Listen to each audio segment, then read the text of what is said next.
ها يابا، مساكم الله بالخير. طبعا قبل شوية تناولنا هذا الموضوع وشغلة التصويت على قانون التجنيد الإلزامي، بس ما أخذناه من كل الجوانب. أتمنى لكل الموجودين شوية يركزون معي ويشيرون هذا المقطع حتى العالم تعرف أبعاد هذا الموضوع، حتى العالم تعرف أبعاد هذا الموضوع. شنو هي الاقتصادية أولا؟ طبعا الاقتصادية أولا، كإحصائية أولية اللي مشمولين بالتجنيد الإلزامي ما يقارب عددهم 3 مليون شخص على القوانين واللوائح اللي حطوها واللي أقروها وقروا القراءة الأولى بالبرلمان من عمر 18 إلى عمر 40 أو 45. الحصيلة الأولية تقريبا 3 مليون يشملهم هذا القانون. طيب، خلونا نجي نحسبها احنا. ال 3 مليون هذول البشر ايش قد يكلفون الدولة؟ 3 مليون بشر، 3 مليون بشر اذا اردنا نحسب الراتب الواحد بالمينيموم شهريا 200 الف، ما نروحها وجايه وهاي السوالف. 200 الف ايش قد سنويا؟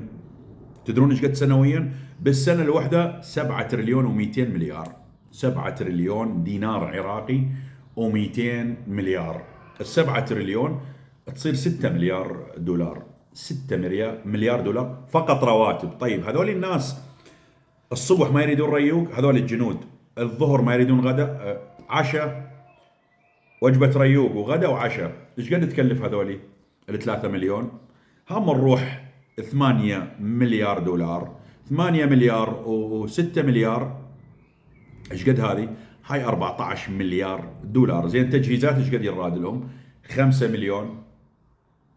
هاي 17 الى 18 مليار. طبعا هذا كله حاسب لكم اياه بالماينوس، يعني اقل شيء مينيمو، اقل شيء، اقل حساب هذا نحسبه، اقل حساب هذا نحسبه تقريبا 18 19 مليار دولار. من وين نجيبون 18 19 مليار؟ الرواتب مال الموظفين اللي موجودين عندنا، الرواتب مال الموظفين اللي موجودين عندنا ما جاي نقدر ندبرها. الوظائف المدنيه والعسكريه، الدفاع ولا داخليه. زين، احنا بالدفاع عندنا ما يقارب 800، مو ما يقارب، لا الرقم اعطيكم اياه بالمضبوط. عندنا بوزاره الدفاع 850 الف منتسب. ماكو دوله بالعالم عندها بوزاره الدفاع 850 الف منتسب، فقط العراق. امريكا اللي هي امريكا 380 مليون نسمه، عندهم الجيش الامريكي بالكامل مليون شخص. موظفينهم كلهم مليون.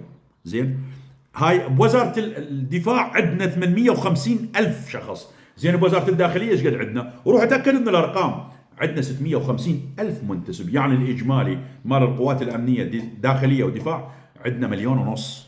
وتريد تجيبون 3 ملايين وتضيفونهم على وزاره الدفاع. زين، منين نجيب لهم هذول؟ منين نجيب لهم؟ احنا ناقصين.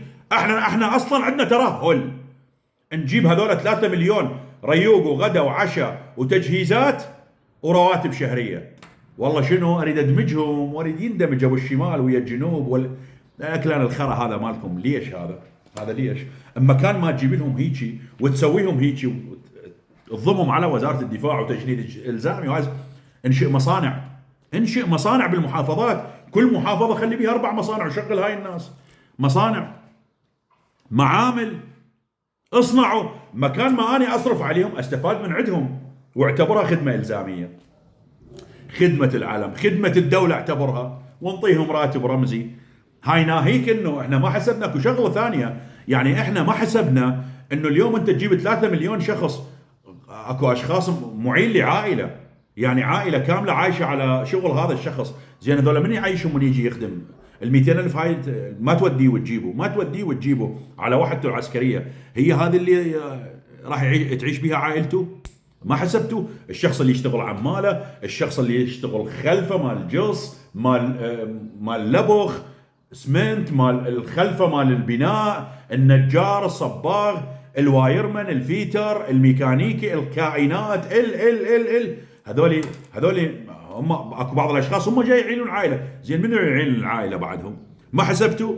لا، هذا باب من ابواب البوق والسلب والسرقه والنهب. باب من ابواب البوق والسلب والنهب الجديد اللي ما بقوا مكان ما باقوا من عنده. هذا اخر ابواب السرقه والسلب والنهب لهاي الحكومه الجايفه العفنه. وارد اشوف، انا جاي احكي من حرقه قلبي. والله ما يحترق قلبي، انا قاعد بعيد وما لي علاقه، بس من حرقه قلبي ايش وقت تتحركون عليهم وتقول لهم يابا كافي، ترى نعلت والد والدي، مو كافي كافي، ايش وقت تقول لهم كافي؟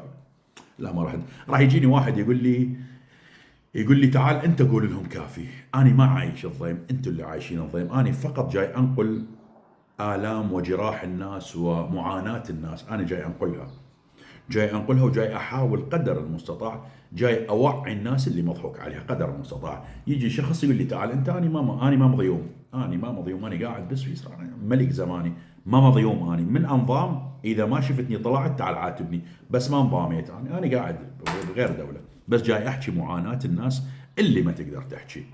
ارد اشوف ايش وقت تطلعون على ولد ايه الخريه هذول البرلمان، ابو راس الدمسته، انت الحلبوسي الخربوسي الخريوني، متبني هذا القرار؟ انت حسبت تبعات هذا القرار الاقتصاديه على ميزانيه الدوله؟ كلب ابن الكلب، باب من ابواب السرقه والسلب والنهب ناقصين.